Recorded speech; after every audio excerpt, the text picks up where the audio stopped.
Hello, everyone. Welcome in here to the SEC Game Day Reaction Show. I'm Blayne Gilmer. That's Chris Lee. I did the open because Chris is multitasking right now as we go through. Yes. So I was just, I was just making sure. I didn't mean to steal the thunder there, Chris. I was just trying to It's go all and good. help you out a little bit. Hey, we are a team. We get into this however we can. I've got a little bit of a written responsibility on a deadline for one of these games, but we will get through this. And frankly, Blayne, here's the thing: there just wasn't as much to talk about today. I mean, the Georgia-Florida game was the one we kind of circled as interesting for a variety of reasons, and that was interesting for maybe 10 minutes.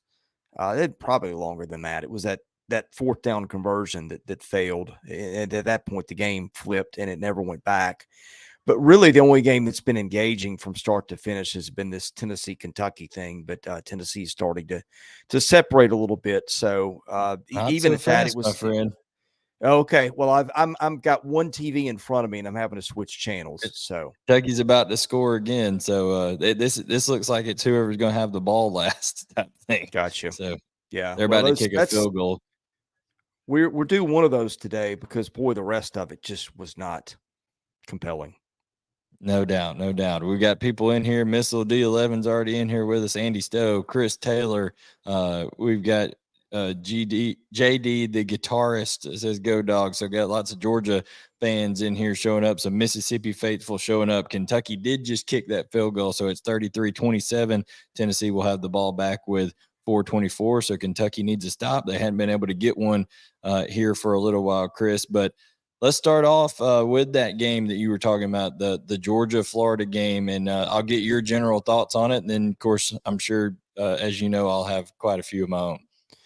Well, it felt kind of like last year's Georgia. Did it not? I mean, just the making the plays, the balance, the good quarterback play, the defense making plays. One thing we always say about Georgia's defense is it doesn't really have to get sacks and turnovers and all those things, but with that talent, it's capable of it.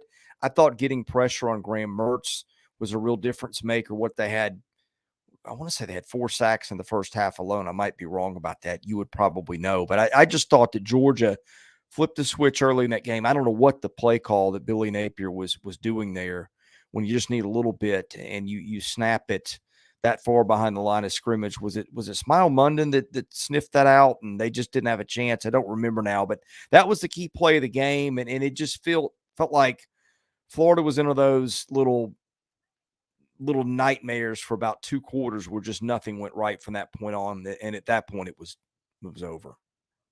Yeah, for sure. I think Georgia dominated that game outside the first drive. I mean, they really played the most complete game that they have all year. Still, there's plenty of things that Kirby Smart and his staff will be able to point to and say, hey, we got to get better here, got to get better there. But my goodness, the performance by Carson Beck, and I just think, I saw this written in a message board that I was perusing earlier, Chris, and the message boards are you're well acquainted. You know that those are great sources of trying to get the general vibe of a fan base and stuff like that. And I thought there was a poster that made a really good point about Carson Beck. He said, I'm not sure that there's ever been as much pressure on a player coming into a season as there has been Carson Beck in a program, because say what you want about Stetson Bennett, if you were on that train or weren't or whatever, the guy won back-to-back national championships as Georgia's quarterback. So being the guy to follow that is not an easy thing to do. And especially is statistically good. And he was a Heisman Trophy finalist and all this kind of stuff. And Carson Beck has stepped in and just been calm as you can be, just a steady force and going through there. And I thought it was just a little hilarious to me, Chris, all of the many people that had to get the clown. You've seen those memes where they take the makeup and they start putting the clown makeup on that said, oh, Brock Bowers is out. Georgia has no weapons. Georgia has more weapons than some third world countries, Chris. I mean, they can, they just really are able to dial it up to different people. Ad McConkey was healthy. Dominic Lovett had a 55-yard gain today. Ra Thomas had a key third down. Of course, they've got Dajian Edwards. So I think this is a team that's continuing to get better, that is borderline getting even better than they were a year ago offensively in terms of being able to click and do different things. And then the defensive side of the ball just played solid football today. I don't think they're anywhere as good as the last 2 years, but they're plenty good enough with that that offense on the other side, in my opinion. Well, look, I'm not calling you a liar here, but I didn't see anybody saying Georgia had no weapons. No, perhaps though there are people on Twitter whose comments don't make their way to my Oh, feeds. it was more like national guys who, are that they don't really pay real close attention to teams. They just say, "Oh, Well, Brock Bowers is out." okay, don't get me started on that topic, because we could do a show on that tonight. But well, Yeah. look, I never, I guess here's what I'm saying. I never gave that any thought. But here's the thing, okay? Brock, you can't in one breath say Brock Bowers is an elite guy, maybe the best tight end we've ever seen in college football, and in the next breath say, well, it doesn't really mean anything. Won't hurt them. I mean, of course it hurts. I don't know what value you put on it, if that's 1 point, 2 points, a field goal, or what it is. But here's the point: most teams that would lose a guy like a Brock Bowers do not have the absolute depth of targets that they've got. And I think Ra Thomas is a good object lesson for this team, because he's a guy who's been mostly a non-factor all year. I'm going to look up the numbers just to make sure I've got this right. Okay, he's got 16 catches this year. So he's not been a non-factor. That's a little more than I thought. But in Mississippi State, he, I believe, was their leading receiver a year ago. Yeah. You've got Dominic Lovett, who's been a guy who's come more into his own lately with the Bowers injury. He was a leading receiver at Missouri a year ago. Now, here's the thing that we didn't discuss much yet. You did mention his name, Lad McConkey, 6 for $135 in a score today. And I think that was his first score of the season. He's been hurt, came back in the Vandy game and made some plays there. But yeah, I mean, I think both can be true at once, right? You can't Oh no, you take can't away a guy discount it. like Brock Bowers and say, no, that's a nothing burger. But you got to realize that they've got it against a backdrop that 99% of the teams in America do not have. Yeah, I think it was the misguided perception of people saying, "Oh, well, all they throw to is Brock Bowers." Well, if you had Brock Bowers, you would throw to him too. Is my point. Now that Sure. Brock Bowers is not there, the other guys are going to get. Gary Danielson actually said something that was I thought kind of witty and funny. As much as SEC fans give Gary Danielson heck on these broadcasts, he said, "Hey, it's like Halloween, right? All the candy's going to get passed out to all these other guys here because they're going to get more touches and things like that." And that's exactly what happened today. When you don't have that alpha dog, you're able to spread it around a little bit more. Chris, I think you'll like this. This is from our other resident Chris here on the show that is a fantastic listener and sometimes participant on our Wednesday night show with No Sean and TK. He's called in before.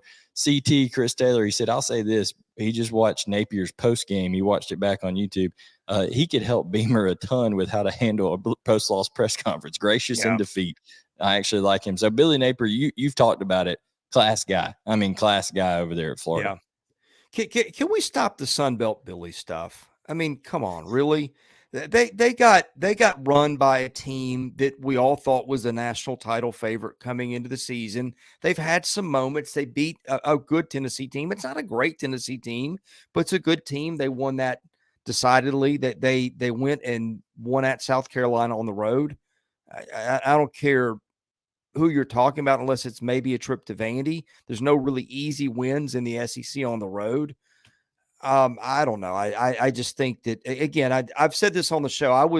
I've got a guy who plays golf with a lot of the SEC inner office types, knows coaches, knows coaching staff, that tells me some things from time to time. And again, the narrative this time a year ago, I just said, he said, here's the story that you need to look out for. Billy Napier is the guy that everybody behind the scenes is talking about. That when the SEC coaches sit around and ADs say, who is the next sleeping giant in this league? It's him. They've got the number 3 recruiting class in the country. I think he's done a nice job piecing it together. I thought Florida was maybe the 10th, 11th best team in the league coming into this year. I just did not think they were very good. I think he's made the most out of what they have. Yeah, And I think if you could give him a little bit of time, I think he's going to have them right back up there where they've been. yeah, I think he'll be good, for the long haul there at Florida if they are patient with him. However, Chris, it is fair to say that if they don't win that Arkansas game next week, they may not win another one because Yeah. they got Missouri at Missouri, I believe. They have LSU and then they have Florida State after that. They need to beat Arkansas or they won't be bowl eligible. Well, look, this is going to get met with a thumbs up rating from Florida fans of probably under 10%. But I think with that schedule, because I think when it's all said and done, they will have probably played the toughest schedule in the country. I think if he gets Oh, them yeah. to a bowl game, I don't care if it's 6-6. In my opinion, he's done a nice job. No. I mean, I thought they could be a 4-win team this year. So anything over that Yeah. is icing on the cake. And then the tough thing for Florida going forward is that schedule next year is brutal as well. But one more point, like circling back to Georgia before we get to this. There's a minute 46 remaining in this Tennessee Kentucky game. It's 3rd and 7. I believe Tennessee has the ball, but when you're talking about things on the Georgia side, I think what you saw was a Georgia team, Chris, that they just have this innate ability that Saban teams in Alabama, when they had their run going for a while there, was they can be their best when their best is required. You don't always see it. You don't always see it week in, week out when they're playing a team that they know they can go in there and just stomp by 30. But when they face a team that they know is a threat, or they know it's a big game for them in terms of rivalry, or people are giving them any kind of, whether it's perceived or real bulletin board material or stuff like that, Kirby Smart finds a way to get the most out of those guys. And people say, hey, well, anybody can do that with 5 stars and stuff like that. Well, I mean, A&M's not, and A&M's as talented as anybody in the country. I think it says a lot about guys like Kirby Smart and Nick Saban that they're able to find a way to push those buttons and motivate those guys, that it would be easy sometimes for those guys to be not as motivated. You know what I'm saying? Because of they are so talented and they know they're going to go play in the league and all that kind of stuff. Yeah, look, I agree. I mean, we've had this discussion many times, so I won't be too repetitive. I would say, and this is where you have to judge the Ms. Universe contest and differentiate between the 10.0 and the 9.95. I don't mean to be crude and crass. It's just the best thing I can think of is we're doing this. I would say the one thing that I would differentiate Alabama and Georgia between, I feel like Saban's teams had that snap on everybody's neck all the time when they were in their prime run, whereas Georgia will as you like to say, play with this food against a Kent State or a Vandy or somebody like that every now and then. But I mean, who cares, right? Because we're just, those aren't the games that matter. Georgia's not, when Georgia lets one of those get away from it, then we can have that as a major discussion point. But other than that, you're right. Yeah. Just real quick, updating the stats or in terms of the streak, 25 straight games won by Georgia, 35 straight regular season games won, and overall 41 of their last 42 games. So quite impressive run for Georgia right here. Now, Chris, we're ending the near of the Tennessee Kentucky game. Tennessee just picked up a big first down. Any kind of thoughts, on this one just right off the bat? I mean, I know Devin Leary finally showed up in this game, even though it wasn't enough for Kentucky, it seems like. What's your thoughts on Tennessee seemingly pulling out the victory here in Lexington? Well, first of all, let me give a shout out to my daily co-host Gavin Schoenwald. I texted him and joked. I said, I'm gonna have to fire you from the show because you're gonna take my job. His picks we did a Thursday show where we came up with some scenarios to watch, and he nailed them.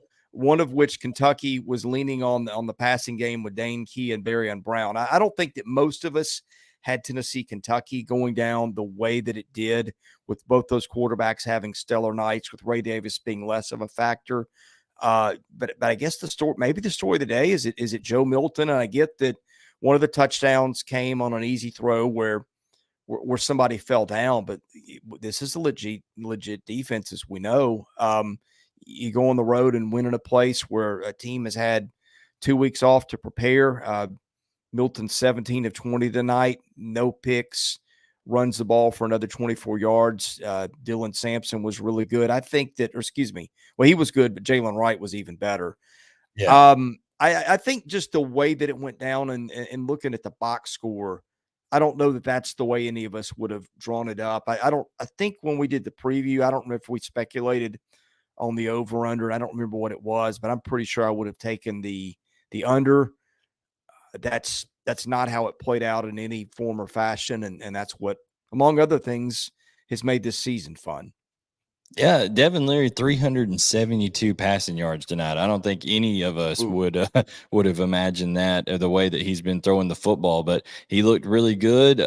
It does bring into question maybe some things about that Tennessee secondary, as we already learned in that Alabama game. But one thing you can't question about Tennessee, Chris, is that ability to run the football, particularly Yeah. on a physical defense like Kentucky. And we question, hey, are they going to be able to have that physicality and things about them after a physical game at Tuscaloosa last week? So, impressive for Tennessee. It says a lot about Heupel and where he has this program in terms of being able to recoup and refocus and go play at Kroger Field at night and pull out a victory is what it looks like. It's going to be third and 9. They're going to be able to run this clock down to almost nothing here when they run this next play. So Kentucky would have very little time, if any. But I think it's just an impressive job by Josh Heupel, and I think they're continuing to move in the right direction. They'll have UConn next week at home, and then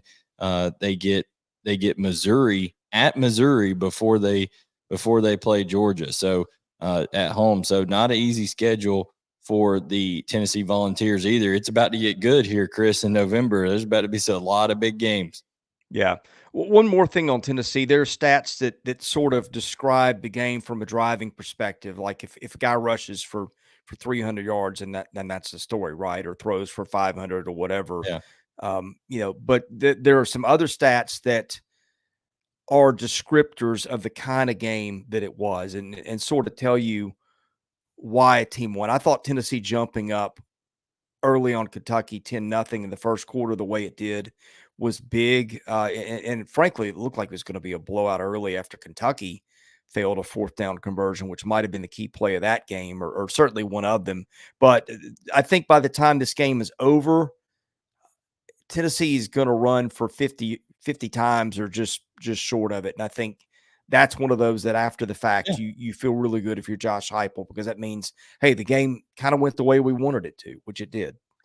And when you're able to do that, Joe Milton doesn't feel like he has to force things, and he can be efficient like he was tonight. He was efficient, 17 of 20 passing the ball, and just over 200 yards passing. So not eye-popping numbers, but those are winning numbers, Chris, when you're able to run the football that way as Tennessee was. So there's still a lot of meat on the bone here in the SEC. It is starting to become a clearer picture in the East. I think with it's going to get crystal clear next week when you have Georgia and Missouri face one another. So that's going to be absolutely huge. But Tennessee, they're still trying to stay right in there, do the best they can. Now they do have 2 conference losses, so they wouldn't control their destiny by any means unless it were Missouri beating Georgia next week. Then Tennessee would have a chance to control its destiny by the following week, trying to beat Missouri. But so, hey, if you're Tennessee, you just got to say, hey, we got to just keep winning the games that are out there in front of us and keep competing. And we'll, let the chips fall where they may. But I think that the resolve of this Tennessee team, I picked them to win a close one. I thought it would be somewhere to 3 to 6 point game. So it kind of went as we thought it would, but in terms of the score, Chris, in terms of the spread, but definitely, as you mentioned, it was totally a different dynamic, except for our man Notre Dame's Schoenwald over there, which we'll have to give him credit. Well, look, Kentucky, it's been a pretty miserable time since that Florida game. If you're looking for something to take away coming out of this game, first of all, a play goes your way somewhere in this, and maybe you win. It's going to be a 6-point game if Tennessee doesn't tack on any more points. It's not like this was a runaway, but even heck, Alabama and Lexington, that's not completely unwinnable. You finally got the thing that you thought you were going to have this year, and that's Leary throwing the ball well. And so if you can tap into that going forward, I think Kentucky's still got a shot to have a pretty nice season. Well, and it's also just disappointing that sometimes, Chris, there's guys that just have your number, not just in players. Like, I'm not talking about a wide receiver in a corner. I'm talking about a coordinator on the offensive side versus a play caller on the defensive side. And Josh Heupel has Brad White and Mark Stoops' number. I mean, he's been able to just run the ball really well and have shot plays on them. So I just don't think that I just don't think that you're looking at a great matchup for Kentucky scheme wise, and they hung right in it. They tried their best, but Chris, I did want to pivot over to another game that had a surprising passing output from a We were quarterback. thinking the same thing. That was exactly the net. I mean, who had Peyton Thorne throwing for $190 at half? I mean, what? That's like two Right. games worth for Auburn, and they just went nuts there throwing the football. What, 3 passing touchdowns in the first half? I mean, my goodness, it was really, really something to see. And I think when you're talking about, this is a Mississippi State. Now, I know that Arkansas fired Dan Enos and they've been terrible offensively, but this is a Mississippi State team that held Arkansas to 3 points and almost like no yardage last week. And when it comes down to it, they totally weren't able to stop Peyton Thorne and company. So the bigger question for you is, Chris, that I would ask you, has this been more of a Peyton Thorne thing and he's finally grown into that offense, you think? Or has this been more of, okay, finally they got some play to step up around him a little bit, you think? I'm not sure what the answer to that would be. I think a lot of it is Mississippi State's pass defense is dreadful. Okay. And but look, we've also said that Peyton Thorne was a guy that had put up some numbers in pass. What he threw for 3,200 yards a couple of years ago. So I'm not going to say I'm not going Didn't he to help eliminate Michigan that as a State get to the college possibility. football playoff? Was that I one think of they the were Thorne close. years? Yeah, I mean he got when Mel Tucker goes to collect his $90 million, he certainly should write Peyton Thorne a check for some of that, right? Really close. They didn't get to the playoffs that year. They were like 11-2 though. Yeah, that's what got Tucker the big contract extension. But my point being, it's part of his past. You would think a guy could dial back into it at some point, and maybe today he did. Oh, by the way, Jarquez Hunter helped too, rush for $144. But I don't know. The bigger thing to me now, Blayne, is that Auburn's got a shot at a bowl game, which I wasn't convinced was going to happen. Again, you go back and look that win over Cal was a nice win. They've got to head at Vandy, at Arkansas, New Mexico State, and Alabama. And I don't think they're going to run the table. Alabama's going to be the toughest one. But if they rip off 4 in a row starting with today, I don't think anybody would be shocked by that. Although, if you just want to get a little deep in the weeds, New Mexico State's a little bit better than maybe people think. They've got a stud quarterback in there, and with Auburn just not able to score, I'm not saying they're going to upset them, but it might be not quite be the romp you think. But I think Auburn put itself very much in position to get to a bowl with the win today. Well, you mentioned that people inside the SEC were talking about Sleeping Giant as the next, head coach and things like that, and Billy Napier. Hugh Freeze at Auburn is definitely that. Let me tell you, because the way that he's recruiting, he's already flipped a 5-star guy defensively from Georgia. He's flipped a 5-star wide receiver from Alabama in this class coming up. And I'm telling you, you let Hugh Freeze recruit over there, and Auburn has the NIL machine rolling as well over there behind him. You get all that going. Auburn always. I mean, you go back and look at the Gene Chizik, Gus Malzahn, they've always been there in the national conversation. Not every year, but it seems like every 2 or 3 years. Hugh Freeze, I don't think it'll take him long to I don't think it'll take him long to get there to that point with Auburn. They're a team that does things well on the defensive side of the ball. They're physical in the run game. And if they can start to get some talent in at the wide receiver position and develop at Yeah. quarterback a little bit more, because Peyton Thorne, don't forget, he can come back next year. So, Chris, if he ends this season on a hot streak, he ends up developing in that RPO system, he can come back next year and be Auburn's starting quarterback. And then there you go. Yeah, look, they were one or two receiver hits in the portal this year from making it pretty interesting. So yeah, and you figure he's going to get those going forward. Oh yeah, no doubt, no doubt. One guy, Chris, that has gotten a lot of those guys in the last couple of years is Jimbo Fisher, and they finally made use of a couple of them. They actually threw the ball to Anais Smith today. How about that, Chris? I We tweeted begged him. about that. I every time I watch that kid get the ball, and I know part of the answer, to be fair, is they've got Evan Stewart and a lot of other guys that are dudes too. But my goodness, there's very few guys in the league that with the ball in his hands can do the things that he does. I'm looking forward to him being on my fantasy football team next year is all I'm saying on the NFL. As well you should. Because he's got a lot of tread on the tires. You know what I'm saying? He hadn't been used that much at Texas A&M, and I think he'll be just like a chain over there for Miami that's tearing it up and doing things like that. And how about your guy Reuben Owens, Chris? You've been begging for Reuben Owens to get. He had 18 carries today. They got through that bye week, and they said, you know what? We've got that 5-star over there. Let's let him tote the rock a little bit. And he got 18 carries today. Listen, it only produced 40 yards, but you got to baptize a freshman into the SEC just grind of things. And he got that today. Yeah. Well, to be fair, Moss was out. That had something to do with it, but yeah, I mean, we'll see where that goes. Absolutely. Just getting him that experience. He still led Daniels by 5 carries on the day. I think you got to give South Carolina a lot of credit, Chris, in this as well, because I know that they're not a very good football team, but they are also injured beyond belief. And Trey Knox went down in this one as well. Their offensive line is just, I mean, it's like a slice of Swiss cheese. There's so many holes in it from guys going down with injuries. I mean, it's just rough.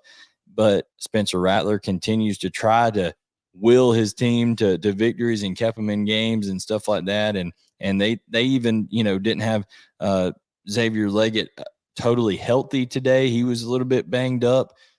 I just think that they play really, really hard, but they are one of the more injured football teams that I'll remember in a long time. Yeah. Yeah. I mean, I just hope Spencer Sanders, I'm watching Ole Miss Vandy now.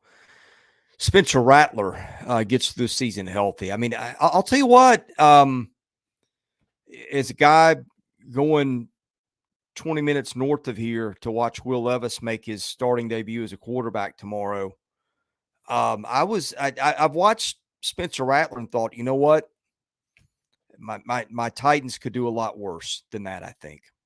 What they take like a big name quarterback every year in the draft, so why not? They got Malik Willis, they got Will Levis. Why but I think there's a difference between those guys. I never was as high on those guys as I am Rattler. And look, if you go play for the Titans, he's got plenty of training and not having anybody to block for him, which you're going to need if you plug into that team right now.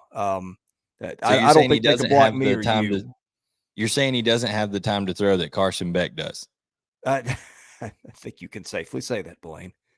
Is that not unreal? I mean, I know we've already talked about Georgia, but literally it looks like you could take, like pool noodles or something and attach them to Carson Beck. And I don't even think the defensive lineman would be able to hit the pool noodle. That's how far away they are from him at certain times. Yeah, it's funny what happens when you've got an elite offensive line.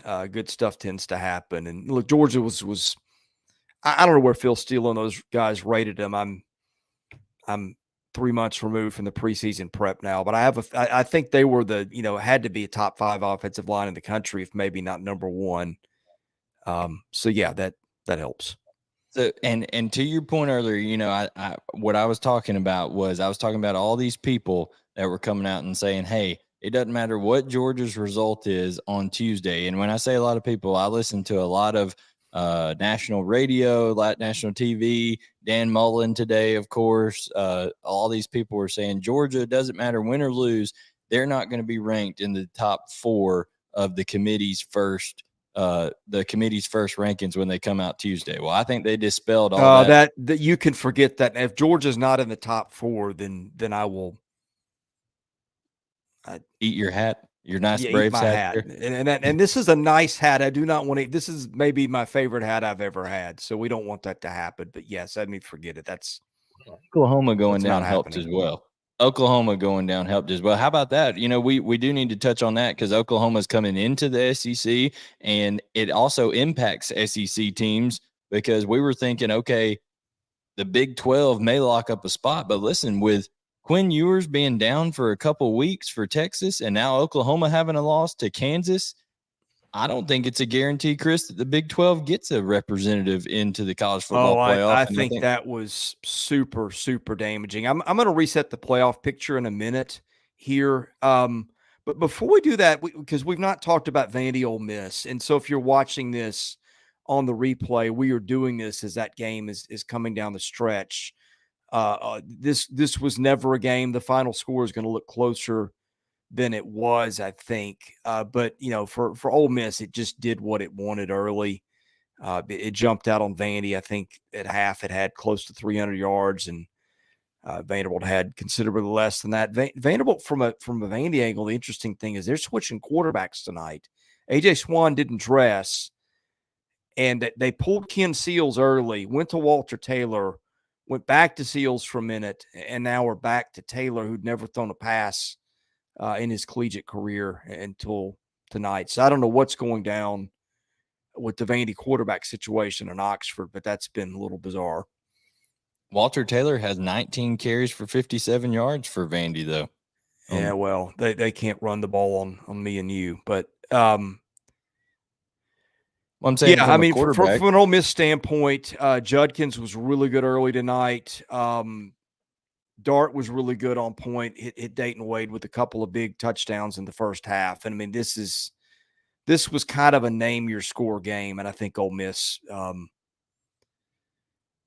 you know, hit the brakes a few times tonight. I think Ole Miss is the team that, and I know that Missouri game is going to be tough for Georgia. And I mean, Missouri's going to be tough for everybody going down the stretch. But that Ole Miss game, that may be the one that I think is most intriguing for Georgia, just because I think Lane Kiffin, the familiarity with that system of defense, that you know, he was on the same staff. he was even on the same staff with Kirby, I think. So I think they were on the same staff together. So a lot of familiarity there. Running quarterbacks give Georgia problems at times. So I think that's an interesting one. Georgia's got a lot of interesting games coming up, but yeah, for sure, Ole Miss, anytime they have that dynamic duo of Quinshon Judkins and Ulysses Bentley, and Chris, in my opinion, Ulysses Bentley is a criminally underrated player. I think he's lightning in a bottle type player. That just because, you know, Quinshon is arguably maybe one of the best running backs in the entire country, Ulysses Bentley would start for a lot of football teams. You know, I hadn't thought of this until now, but Georgia and Ole Miss are very similar offensively. They got a lot of balance, a ton of guys who can make plays. No, defensively, I think they're on different levels. I don't think anybody's going to argue that. But it's an interesting thing because I think Ole Miss, you know, you kind of wondered about A&M and would A&M show up today or face plant, or what would that look like? A&M winning that game and doing it, getting better late, told you that looked like a team that's still in it to win some games. And I think that's going to be a really good one next week. That'll be in Oxford before Ole Miss goes to Athens. Yep. No, I think it will be a good game. Outside of the SEC, Chris, I did want to mention, as we've kind of been keeping up with it, and this may lead into your playoff reset and stuff like that. How about the Air Force Falcons staying undefeated, 30 to 13 over Colorado State. I always love the stories with these service academies, and anytime you got a chance to see a service academy maybe in a New Year's Six bowl game, sign me up for it. I'd love to see the triple option there and and that against a spread team on a New Year's Six bowl game. So congratulations to the Air Force Falcons out there winning that game. Yeah, give me a just for fun matchup between I'll take Air Force and Ole Miss. Speaking of Ole Miss, What a game.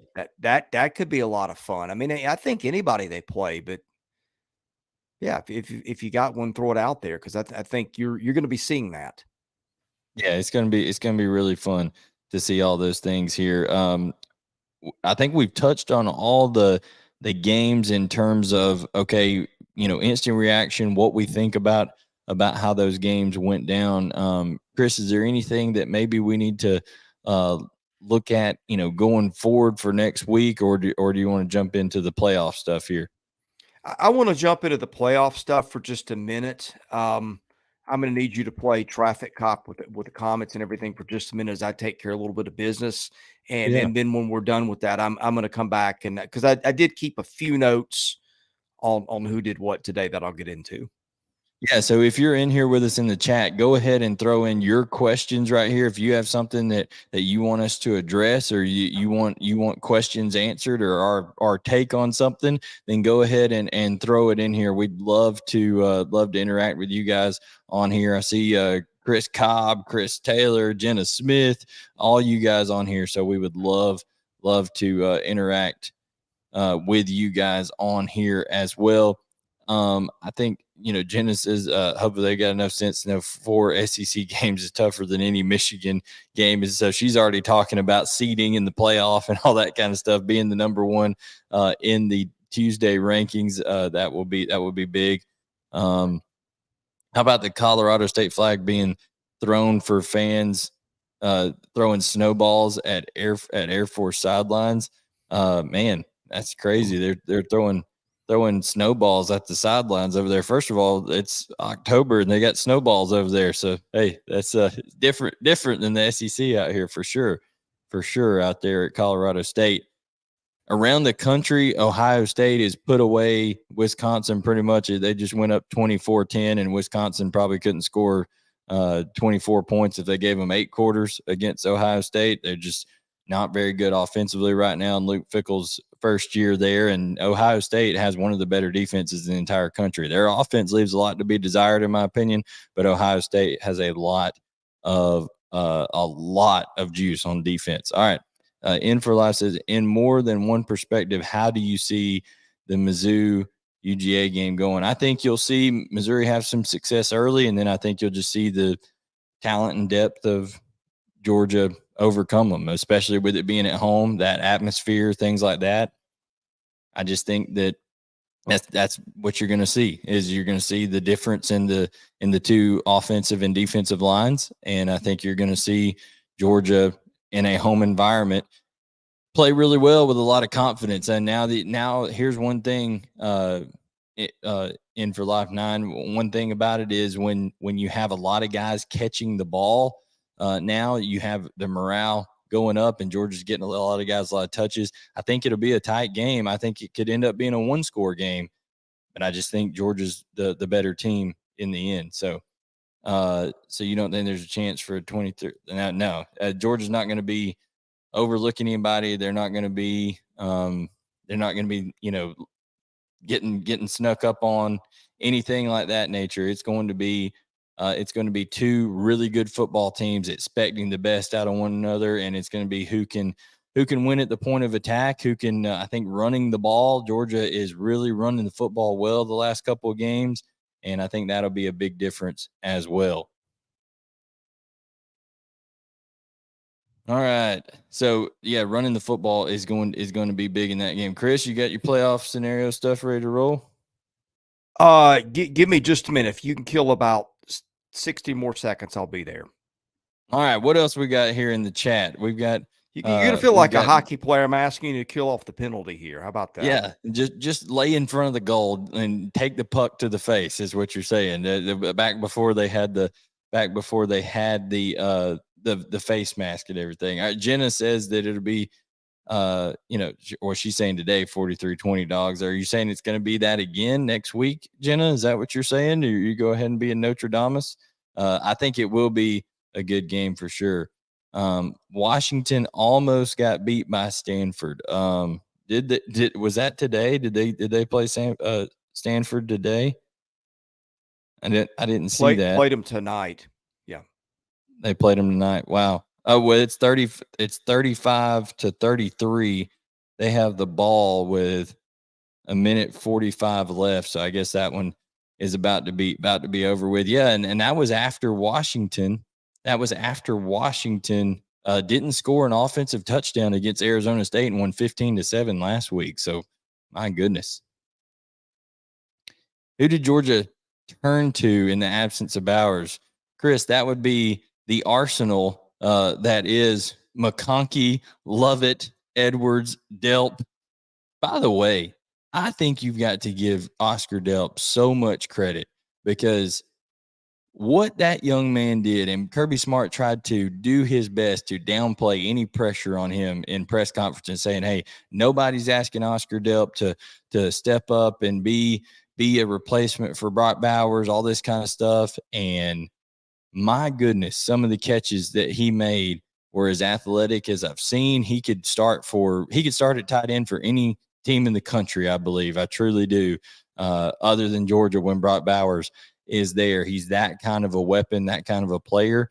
And he really had himself a ball game. That snow cone one-handed grab that he brought in on that wheel route that Beck put a little bit high out there for him, that was tremendous. And then he made some of that stuff where you slip the running back or the tight end who's kind of in the H-back type deal off of split zone action and split him out in the flat. He catches that thing out with his hands away from his body, something a lot of tight ends aren't able to do. He catches it out from away from his body with his hands and then just continues to go up and break tackles and get yards after catch. So Oscar Delp, and by the way, you've not seen Georgia throw the ball to Lawson Lucky yet, but watch out when you do. That young man was making a lot of noise in the spring before he got his ankle hurt, and now he's come back and they're using him mostly as a blocker, but he can rumble with it too once he gets it in his hands.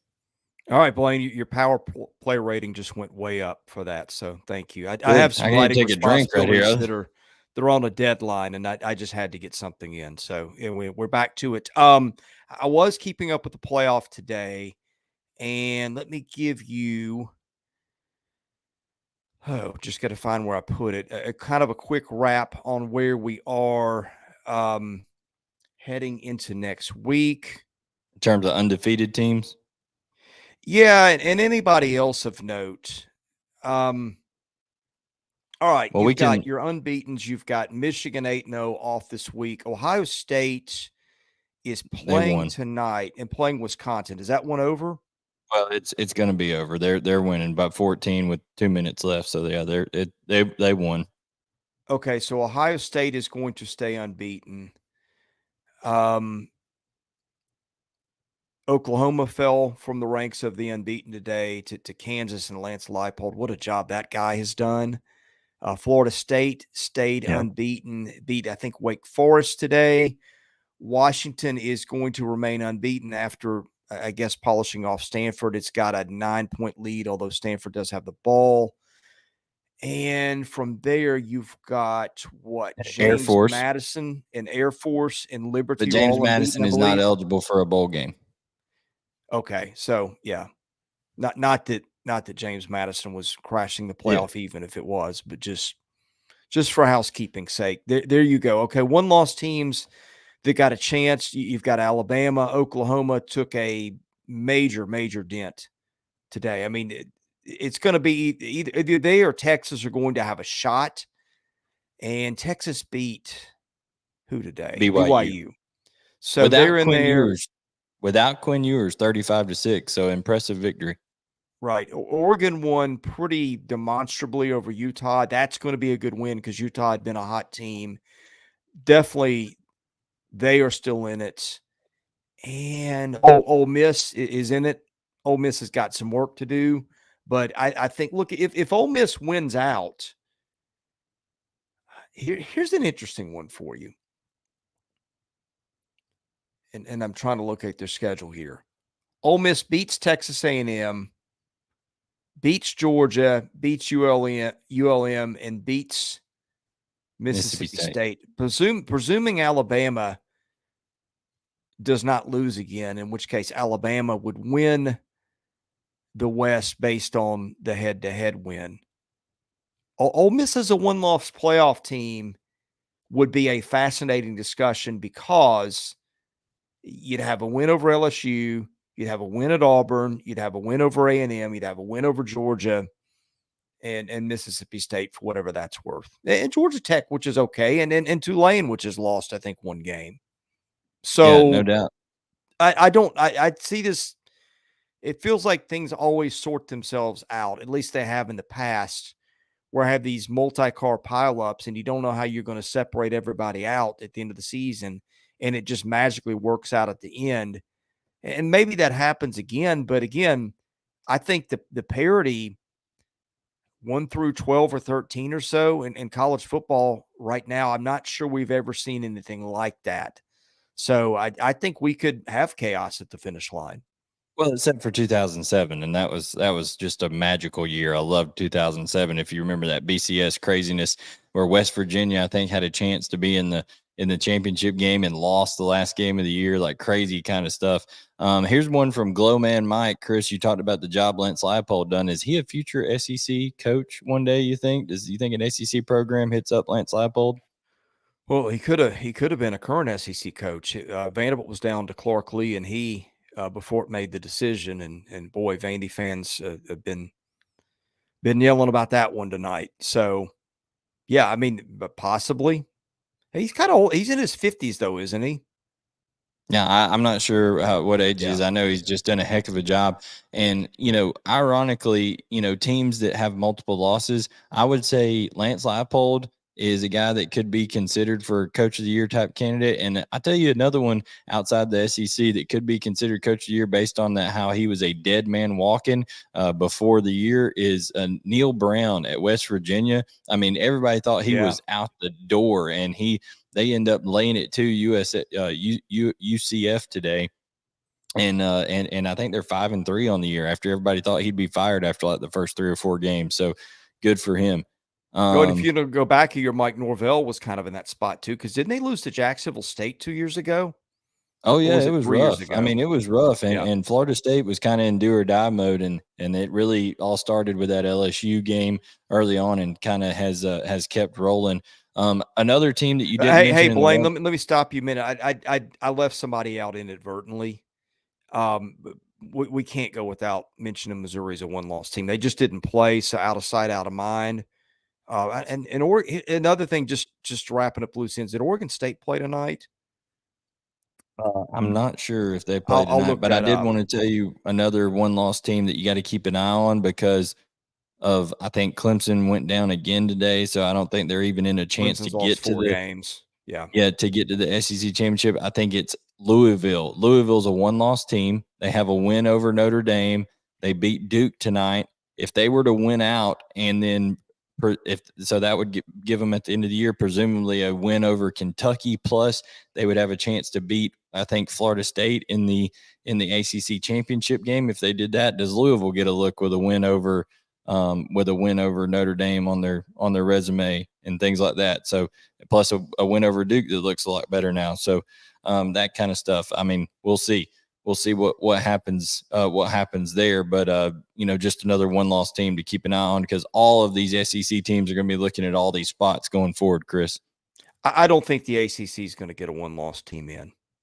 I think it's going to be Florida. I mean, Louisville just has not beaten the opportunities for marquee wins are real. I mean, okay, Notre Dame, you got that one. NC State's getting a little better. Beat Duke today. That's a nice one, but Duke stars fading a little bit, I think. And with an injury at quarterback, that could wind up being one that you don't really, beat Kentucky at year's end, maybe at Miami. That team's been up and down.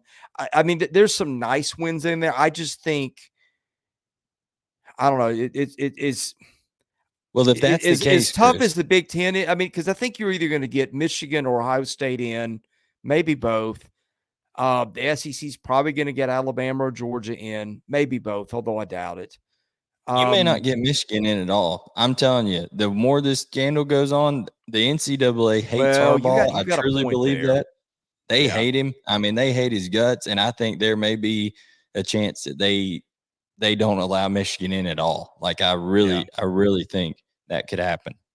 Yeah, Pac-12's got a shot. I mean, again, the door cracked a little bit today with Oklahoma losing, but I don't think the ACC is going to be a strong enough league to get a team in unless Florida State goes unbeaten. So you said, and I think the Big 12 is the same thing as you Yeah. said. So I think your 4 playoff teams are going to come from, like you said, the Pac-12, the Big 10, and the SEC. I think your best hope for the for the Big 12 is Texas now, because Texas has got that win in Alabama. It's beaten Kansas. Kansas State next week would be a nice win. Road win at TCU would get people's attention. Win at Iowa State would mean a little bit, and beating Texas Tech would be a nice win. Texas has got a shot to, I think, with the work it did against Alabama, to maybe edge in there depending on what other teams do. But I think Oklahoma really is going to be finding things difficult. It's going to need to win out and then maybe hope for some stuff elsewhere to break in its favor. Texas has Kansas State next week at home without Quinn Ewers. So Malik Murphy will have to play quarterback in that one, or if something went wrong, Arch Manning. So that's something to keep an eye on. I think the nightmare scenario for those two future SEC teams here, because we are Southeastern 14, the nightmare scenario, Chris, is okay, Texas wins all the rest of these games that they've got in the regular season. Then they get a rematch with Oklahoma in the Big 12 championship game. But between now and then, Oklahoma, let's say, loses next week at Bedlam against Oklahoma State in Bedlam in that rivalry. And then Oklahoma beats Texas again in the Big 12 championship game. There's your nightmare scenario, and neither one of them get in. And then they come into the friendly confines of the SEC next year, and we welcome them in with open arms, whether we're Southeastern 16 or whatever we end up being next year, and into our wonderful family of SEC coverage here, Chris. You know, I want to go back to something you said on Michigan. We had Trey Wallace on Friday, and we got into that a little bit. And there was also some off-air chatter that did not make its way onto the show, and it couldn't. But I'll just put it this way. Trey said a lot of the stuff that you said about the NCAA. Keep an eye on that. Yeah, no, and it's not just that, it's more than people say, oh, well, they still signs all the time and in game and all that kind of, yeah, in game, people are looking at sidelines. I used to be a coach that bounced around at a few different places here in Northeast Georgia in the high school ranks, Chris. So I was familiar with the signs of other teams, but I didn't go into the game with laminated sheets and hand them out to all my coaches and all that. What I did was I was in the press box and I looked across and I said, hey, they're running counter right here, because I know that signal for counter, and I would get it to my defensive coach. But I wasn't doing it beforehand and going out and scouting all this stuff and doing all the video. And it is also to the level of lie and deny that Harbaugh is going to, that I think is going to ultimately end up in getting them. Yeah, I mean, look, you can have a hangnail and it's no big deal, but if you lie to the NCAA, they will come after you for that. I mean, that is when you really piss the NCAA off, is when you lie. So that's number one. Number two, yeah, everybody steals signs. There's probably not a team in the league that doesn't do it, but having months or weeks to marinate on that and what it means, your reaction time is probably faster. I'm sure you pick up on other stuff that goes with that. I think that's where the issue has come in. But you could speak to that much better than I could, because the next day I spend in a coaching box as a coach will be my first. Well, here's the thing that I always didn't like about it. I would have sometimes the same scenario. There was a run where I was calling plays for a team on offense, and I had a guy that worked with me in another place, and he had the defensive signals of the other team, and he was wanting to relay them to me, but I couldn't I couldn't think about that because I wanted to think about, okay, what have we seen? Where are they lining up? What do I need to call next for this? What are my guys good at calling?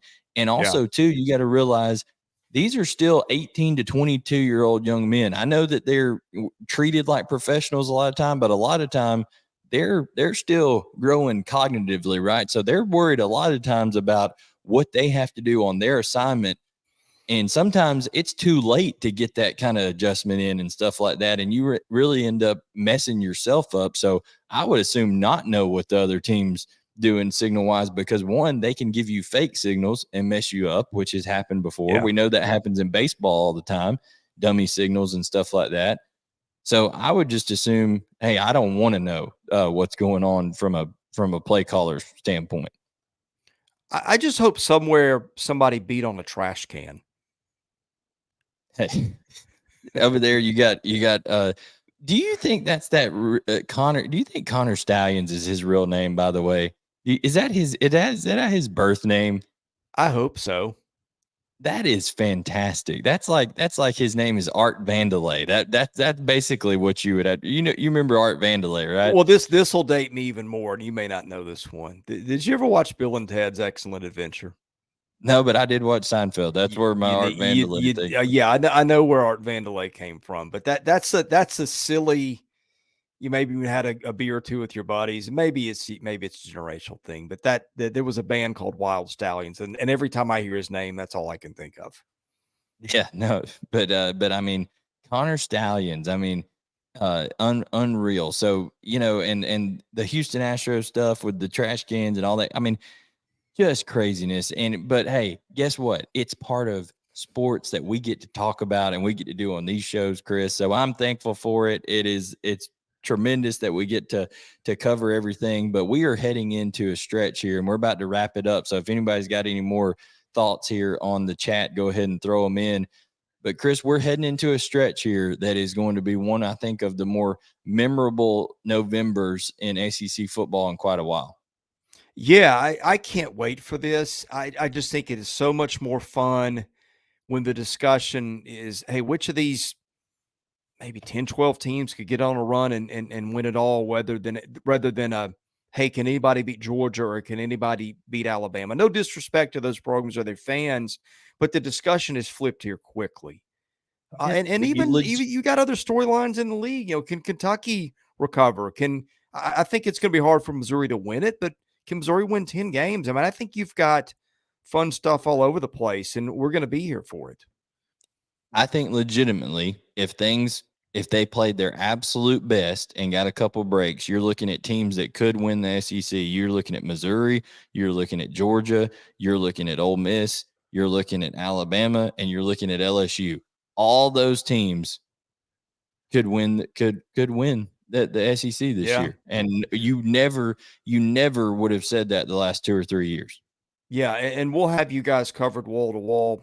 Blayne, your morning report is great. I think between that and our daily show where we cover some other topics too, and that's on 11 to about 11:45 every day. You can come in and interact with us. You're going to get your goodness. We will have every angle of SEC football covered. We're also getting into basketball. I would tell you when, but it's finding the time to do it between all we do. But, you know, basketball is a big emphasis at this channel. That's kind of how we got started, and I'm here for that. So anyway, yeah, thank you for you guys in the chat tonight. Man, the comments have been great. Look, the internet and social media can be a cesspool, and there's a lot of nice folks in here that have said some nice things and hit the like button and done all kinds of nice things. That is a shining light in a world that is kind of increasingly getting dark. And with that, yeah, fantastic. I was just going to say fantastic stuff. And also too, we're going to have predictions out on Monday. We'll have our predictions out. And Chris, I don't want to give everything away, but I do want to let them know, hey, if you like our predictions video wise, get ready. It's going to get turned up even more with a little extra stuff. We won't spoil the surprise, but there are some extras that are going to start flowing out from Southeastern 14. Thank you for watching. Good night. God bless you. We'll see you again on Monday.